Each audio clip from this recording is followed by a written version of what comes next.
everyone, Miss Meek here. Today we're going to be talking about multiplying fractions. And so it's not just anything that we're multiplying times fractions.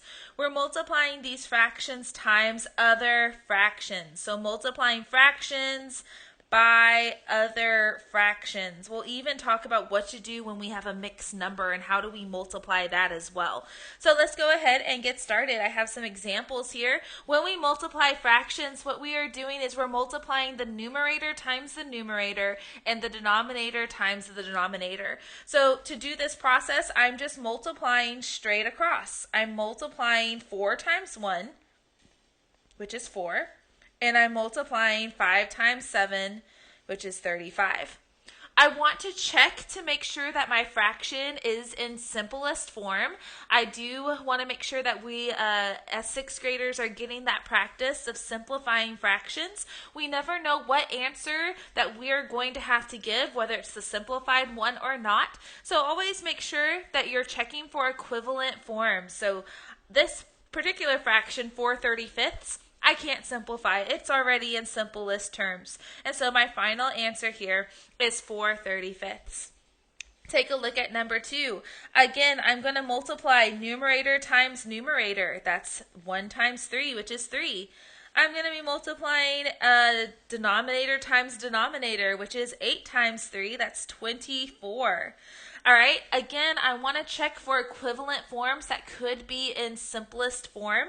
And in this fraction, I see that I have a 3 and a 24. I know that 3 can be a factor of 24, so I am going to divide by 3 in order to simplify this fraction. So 3 divided by 3 is 1, and 24 divided by 3 is 8. And so my simplified fraction, my equivalent fraction in lowest terms, is 1/8. Okay? Let's make things a little bit harder. What happens when we have mixed numbers? Well, when we have mixed numbers, we can't just multiply everything willy-nilly, okay? The best strategy that I have to offer you is to turn those mixed numbers into improper fractions. If you cannot remember how to do that, please check out one of my other YouTube videos that specifically goes over how to convert mixed numbers into improper fractions if you want a more detailed description of that.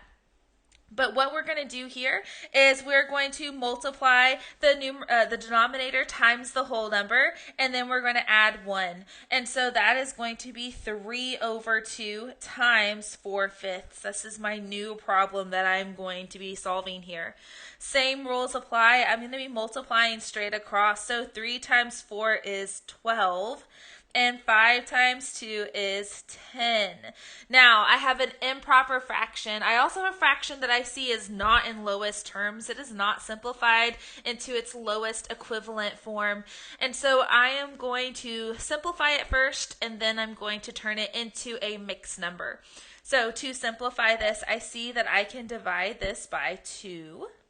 They are both even, all right? So again, using divisibility rules, I see that they both end in a 0 and a 2, so I can divide by 2. That's going to give me 6/5. Now, to turn an improper fraction into a mixed number, I ask myself, how many times does 5 fit into 6? It fits in 1 time, with 1 left over out of 5. So my final answer is going to be 1 1/5. As we continue to practice here, here's another example of some mixed numbers being multiplied together. So again, my first step here is to turn these mixed numbers into improper fractions. To do that, I multiply the whole number times the denominator, and then I add the numerator. So this is going to be 9/4. This other fraction is going to be 6 times 1, which is 6, plus 1, which is 7, so 7/6. I multiply straight across, so 9 times 7 is 63, and then 6 times 4 is 24. So this really big fraction here that's improper, and it's also going to need to be simplified.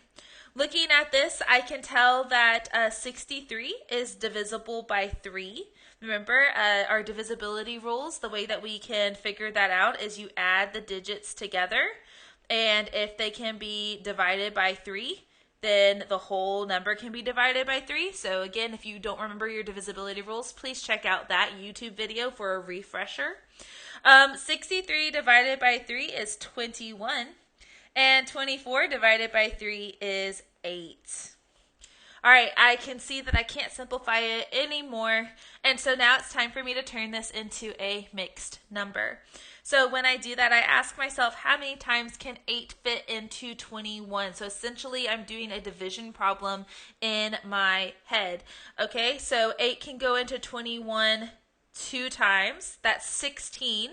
That means that I am going to have 5 left over out of 8. So my mixed number is going to be 2 5/8.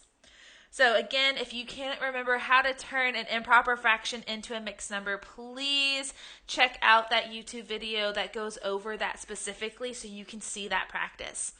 All right, I hope that this was a very helpful video to help you figure out or learn how to multiply fractions and also how to multiply mixed numbers. I'll talk to you later. Bye.